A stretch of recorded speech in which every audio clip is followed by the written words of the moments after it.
माननीय आकाश आनंद जी को माननीय बहन जी ने अपना एकमात्र उत्तराधिकारी घोषित किया है। उन्हें उत्तराधिकारी घोषित किया है और उनको राष्ट्रीय कोऑर्डिनेटर बनाया है। उनकी रिपोर्ट को माननीय बहन जी को प्रस्तुत करेंगे। पूरे 47 दिन बाद फिर से ये मौका आया है। सिर पर मायावती ने अपना हाथ फेरा तो आनंद से झूम उठे आकाश। ये तस्वीरें अपने आप में पूरी कहानी बयां कर रही हैं। अपने चिर परिचित अंदाज और लिबास में मायावती मीडिया के सामने बैठी थी। मायावती ने भतीजे आकाश को अपने करीब बुलाया। आकाश ने सम्मान में सिर झुकाया और मायावती ने प्यार से सिर पर हाथ घुमाया।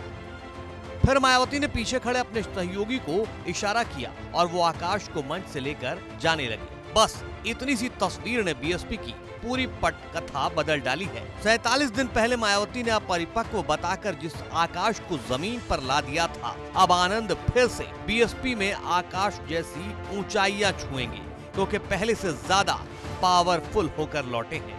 सुनिए मायावती के नेता क्या बोल रहे हैं। माननीय आकाश आनंद जी को माननीय बहन जी ने अपना एकमात्र उत्तराधिकारी घोषित किया है। उन्हें उत्तराधिकारी घोषित किया है और उनको राष्ट्रीय कोऑर्डिनेटर बनाया है और पूरे देश में वो जाएंगे और देश में जो भी पदाधिकारी हैं उनकी रिपोर्ट को माननीय बहन जी को प्रस्तुत करेंगे और इस प्रकार से बहुजन समाज पार्टी को मजबूत करेंगे माननीय बहन जी। यानी बीएसपी नेता की माने तो मायावती के बाद बीएसपी में अब सबसे बड़ा कद आकाश आनंद का हो गया है। कहा जा रहा है कि इस बार आकाश को पूरे देश का जिम्मा दिया गया है। कहा यह भी जा रहा है कि जो काम अब तक मायावती देखती थी वो सारे का अब आकाश देखेंगे। यानी 47 दिन बाद वो एक बार फिर से पावरफुल हो गए हैं। 7 मई को मायावती ने आकाश को अपरिपक्व बताते हुए नेशनल कोऑर्डिनेटर पद से हटा दिया था। इसके साथ ही उनसे उत्तराधिकारी पद की जिम्मेदारी भी छीन ली थी। करीब 1.5 महीने बाद आकाश को फिर से सारी जिम्मेदारी मिल गई है, ज्यादा बढ़ी हुई ताकत के साथ। इस बार आकाश आनंद को नेशनल कोऑर्डिनेटर बनाकर पूरे देश का जिम्मा दिया गया है। पहले उनके पास देश के बाकी राज्यों की जिम्मेदारी थी, लेकिन उत्तर प्रदेश और उत्तराखंड की जिम्मेदारी नहीं थी। इस बार आकाश को यूपी और उत्तराखंड की भी जिम्मेदारी सौंपी गई है। आकाश आनंद को पंजाब और उत्तराखंड विधानसभा उपचुनाव में स्टार प्रचारक बनाया गया है। जान लीजिए कि आकाश के पास अब क्या क्या जिम्मेदारी है। आकाश आनंद को मायावती ने फिर से उत्तराधिकारी बना दिया है। ज्यादा शक्ति के साथ दोबारा नेशनल कोऑर्डिनेटर बनाया है। अब आकाश को उत्तर प्रदेश और उत्तराखंड की भी जिम्मेदारी सौंपी गई है। पहले आकाश आनंद समीक्षा बैठक नहीं करते थे, लेकिन अब समीक्षा बैठक भी करेंगे। टिकट बंटवारे से लेकर प्रचार तक की सारी जिम्मेदारी आकाश के कंधों पर ही होगी।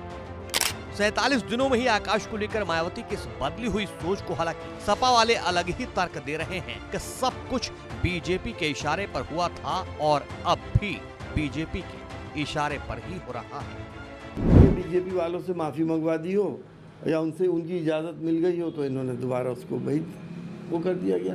पहले भी बीजेपी वालों ने हटवाया था और अब भी बीजेपी वालों ने रखवाया होगा।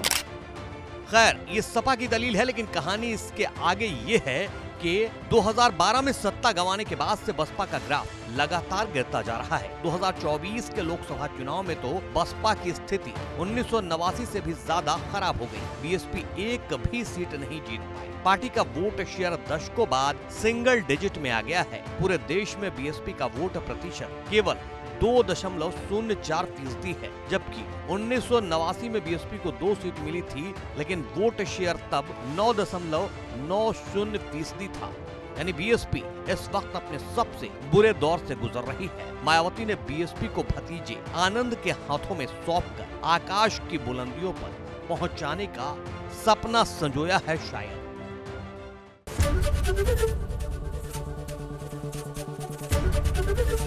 एबीपी गंगा, खबर आपकी, जुबान आपकी।